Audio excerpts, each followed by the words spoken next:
மற்றும் மாணவ செல்வங்கள் உங்கள் அனைவரையும் 80வது சுதந்திர தின இந்த நல் நாளிலே சுதந்திர தின வாழ்த்துக்களையும் காலை வணக்கத்தையும் கூறிக்கொள்கின்றேன். சுமார் ஒரு 300 வருஷத்துக்கு முன்னாடி நம்மலாம் அடிமையா இருந்தோம். அதுக்கப்புறம் தான் நமக்கு இந்த நாள்ல குறிப்பிட்ட இந்த நாள்ல நமக்கு சுதந்திரம் கிடைச்சதுனால இன்னைக்கு நம்ம சுதந்திர தின நாள் அப்படின்னு சொல்லிட்டு கொண்டாடுறோம். இன்னைக்கு மட்டும்தான் நமக்கு சுதந்திரம் இருக்குதா? இல்லை, அன்றையிலேருந்து இன்று வரைக்கும் நம்ம சுதந்திரத்தில் இருக்கோம். அடிமைனா என்னன்னு தெரியுமா? நம்ம அடிமையா இருந்தோம் அப்படிங்கிறோம். என்ன அடிமை அப்படின்னா, மாணவர்கள் உங்களுக்கு புரியுற மாதிரி சொல்றேன். இப்ப நம்ம வீட்டுக்குள்ள பக்கத்து வீட்டுக்காரவங்க இல்லை வேற ஒருத்தவங்க வந்து உட்காந்துக்கிட்டு சேர் போட்டு உட்காந்துக்கிட்டு உன்னை எந்த வேலையும் உன்னுடைய வீட்டில் உள்ள பொருளையும் தொடக்கூடாது, நீ எதை செஞ்சாலும் என்கிட்ட பர்மிஷன் கேட்டுட்டு செய்யணும், நீ ஒரு பொருள் சாப்பிட்டா அந்த பாதி எனக்கு கொடுத்துடணும், இப்படிலாம் ஒரு சட்டத்திட்டம் போட்டா உன்னால அந்த வீட்டில் ஒழுங்கா இருக்க முடியுமா? சொல்லுப்பா. சரி, பக்கத்து வீட்டுக்காரவங்க நீ உன்னுடைய உதவி கேட்டு உள்ள வந்தவங்க உன்னையே ஆட்டி படிக்கும்போது என்ன நினைப்பீங்க? ஏன்டா இவங்களை விட்டோம் அப்படின்னு நினைப்போம் இல்லையா? அப்ப நம்ம மூதாதையர்கள் என்ன பண்ணாங்க? முன்னோர்கள்லாம் அந்த அடிமைத்தட்டில் தான் அவங்களுக்கு ஆங்கிலேயரை வந்து வாணிகம் செய்யறதுக்காக தான் நம்ம நாட்டுக்கு வந்தாங்க. வந்தவங்க நம்ம நாட்டில் உள்ள நல்ல பொருள் செல்வத்தையும் இயற்கை வளங்களையும் பார்த்துக்கிட்டே அந்த நாடு நல்லா இருக்குன்னு நம்மளை அடிமைப்படுத்த ஆரம்பிச்சிட்டாங்க. நம்ம அவங்களுக்கு அடிப்பணிந்து வேலையாட்கள் போல இருந்தோம். எத்தனை வருஷம் இருந்தோம்? 1 வருஷம் 2 வருஷம் இருந்தோமா? இல்லை, 300 வருஷம் இருந்தோம். அவங்க கிட்ட 1600 தான் வந்தாங்க. அது என்ன பண்ணாங்க? அதுல இருந்து நம்மள அடிமைப்படுத்திட்டே இருந்தாங்க. இதுல மக்கள்கிட்ட வந்து ஏன் இப்படி செய்யீங்க அப்படின்னு கேட்கறதுக்கு துணிச்சல் இல்லை. அதுக்கு காரணம் என்னன்னு தெரியுமா? மக்கள்கிட்ட இருந்த மூட நம்பிக்கை, அறியாமை, கல்லாமை, பொறாமை, இந்த ஆமைகள்லாம் அதிகமா இருந்ததுனால என்ன பண்ணிட்டாங்க? தன்னுடைய நிலைமை எப்படினாலும் சரிப்போம் அப்படின்னு சமைச்சுட்டே இருந்தாங்க.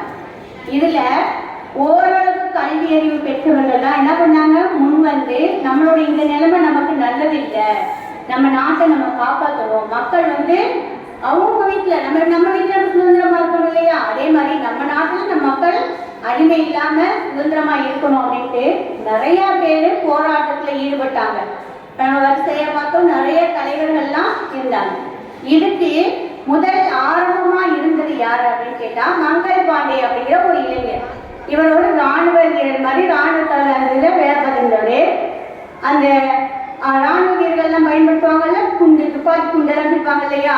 அந்த இதை என்ன பண்ணணும்? வாயில இழுத்து அப்புறமா தான் போகணும்.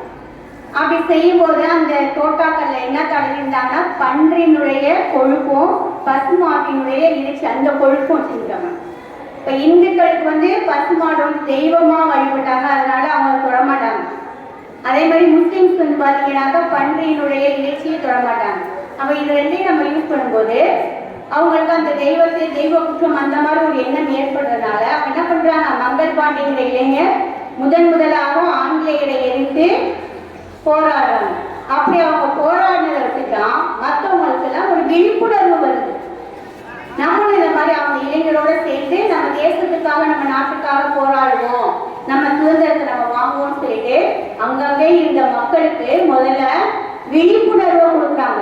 இது நம்ம நாடு, நம்ம தேசம், நம்ம நாடு, நம்ம வீடு, நம்ம தான் இதை ஆட்சி செய்யணும் அப்படின்னு சொல்லிட்டு மாணவர்கள் மக்கள் மத்தியில விழிப்புணர்வை கொடுத்து அப்புறமா கொஞ்சம் கொஞ்சமா மாணவர்களை சேர்த்து இந்த போராட்டத்தை ஆரம்பிக்கிறாங்க. 300 வருஷமாக போராடிட்டே இருக்காங்க. சரியா, மங்கள் பாண்டே வந்து அந்த போராட்டத்தை ஆரம்பிச்சது 1857. நமக்கு சுதந்திரம் கிடைத்தது 1947. 90 வருஷங்கள் போராடி பல தியாகங்கள் பலப்பட்டு தான் கிடைச்சது இந்த நம்ம சுதந்திரம். சரியா, இந்த சுதந்திரத்துல பாத்தீங்கன்னாக்க பெற்ற சுதந்திரத்தை பேணி காப்பது நம்மளுடைய ஒவ்வொருத்தருடைய கடமை. நம்ம இன்னைக்கு வந்து சுதந்திரம் அடைஞ்சிருக்கோம், நல்லா இருக்கோம் அப்படின்னாக்க அதுக்கு முக்கிய காரணம் என்னன்னு கேட்டீங்கன்னா கல்வி அறிவு. நம்ம படிக்கும் போதே என்ன செஞ்சுக்கணும்? சிறந்த கல்வியை நம்ம ஏற்றுக்கணும். கல்வி மட்டும் இருந்தாக்க நாடுகள்லாம் முன்னேறாது, நல்ல ஒழுக்கம் தேவை நமக்கு. அதனால சின்ன பிள்ளையா இருக்கும் போதே நீ படிக்கும் போதே என்ன செஞ்சுக்கணும்? ஒழுக்கத்தையும் சேர்த்து கத்துக்கிட்டீங்கன்னாக்க வாழ்க்கையில முன்னேறலாம். அதுவும் பெண் பிள்ளைகளாகிய நீங்க கல்வி கற்றீங்க அப்படின்னா எதிர்காலத்துல நீங்கள் மட்டும் உயர மாட்டீங்க, உங்கள் குடும்பம் சிறப்பாக முன்னேறும். உங்க குடும்பம் மட்டும் முன்னேறாது, உங்கள் சமுதாயம் முன்னேறும். உங்கள் சமுதாயத்தோட சேர்ந்து உங்க ஊர் முன்னேறும், ஊரோட சேர்ந்து நாடு முன்னேறும். அதனால நம்ம நாட்டை உலக அளவுல முன்னிலைப்படுத்தணும், நம்ம முதலிடம் பெறணும் அப்படின்னாக்கா எது சிறந்த கருவி?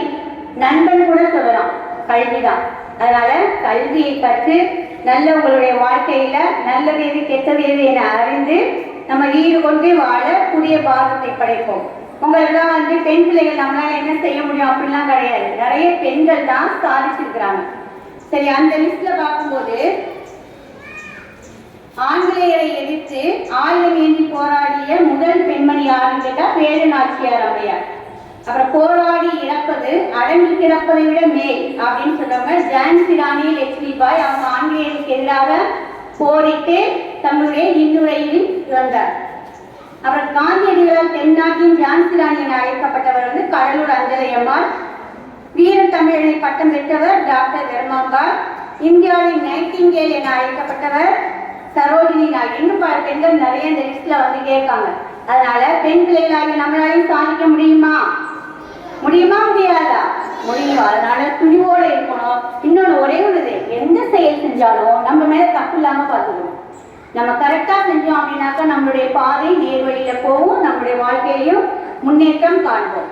உங்களுக்கெல்லாம் ஒரே பாரதியார் கவிதையோட கூறி விடைபெறுகிறேன். பயந்து துணிந்து மிரண்டது போதும், இனி தெளிந்து துணிந்து மீண்டெழ வேண்டும். மழை மனம் மாறாத உன்னை வன்புணர வருவானாயின் மாற வேண்டியது அவனே, மாற்றம் காண்போம் இனிமே.